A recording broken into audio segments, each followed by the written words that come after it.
Salve brothers, we still in the jungle of Protestantism. Kali ini mari kita tanggapi satu video dari apologetika eksklusif. Kayaknya dia juga Protestan ya. Kekacauan argumen tidak berdasar Roma Patris Allegro. Really? Oke, mari kita lihat.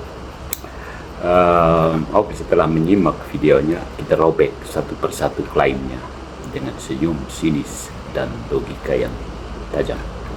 Pertama, dia menuduh Patris Allegro tidak punya fondasi. Ironi terbesar, dia bicara dari mimbar yang fondasinya sudah retak sejak reformasi lain. Mereka menolak otoritas gereja yang melahirkan Alkitab, lalu memproklamirkan diri sebagai penjaga tunggal kebenaran kitab yang gereja kumpulkan, kanonkan, dan pelihara. Menuntut debat dengan Alkitab saja sambil mengabaikan sejarah yang melahirkan Alkitab itu. Sama seperti ingin main catur tapi hanya memakai pion. Tidak ada dasar yang sama? Tentu saja tidak. Karena Katolik berdiri di atas fondasi yang lengkap, kitab suci, tradisi, dan magisterium. Sementara lawan merayakan amputasi intelektual. Kedua, tuduhan Allegro memilih kutipan sesuka hati sebetulnya adalah pengakuan terselubung. Protestan pun melakukan hal yang sama dengan mengutip ayat untuk mendukung tafsiran pribadi dan menolak yang mengganggu doktrin mereka. Mereka menyebut itu sola scriptura, padahal yang terjadi seringkali adalah sola interpretasi saya.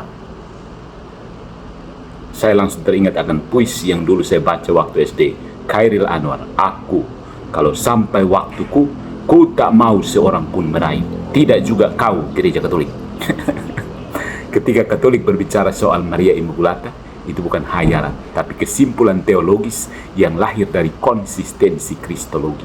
Kalau sang putra harus kudus, rahim sang ibu harus murni.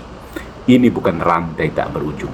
Ini tindakan penebusan yang bekerja di waktu dan sejarah. Sesuatu yang mungkin asing bagi mereka yang melihat iman hanya sebagai teks tanpa tubuh.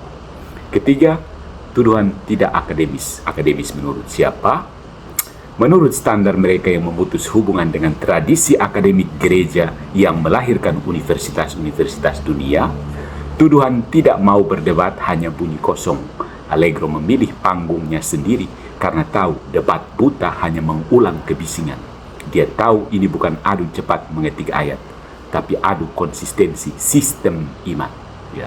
Mau bicara akademis? Mari buka Aquinas Augustinus Concili, bukan sekedar tafsir pinggir jalan. So, my friends, serangan panjang dari apologetika eksklusif hanyalah pengulangan frustrasi yang sama. Marah karena Katolik tidak mau bermain dengan aturan yang mereka buat setelah memotong dahan dari pondok pohon induk.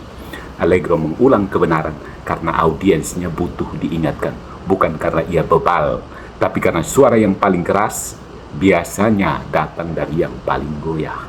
Jadi, bila mereka ingin memanggil Allegro tidak akademis, menyebut Allegro tidak akademis, itu seperti murid yang membantah gurunya sambil menolak buku pelajaran, lalu tersinggung karena tidak diundang untuk mengajar.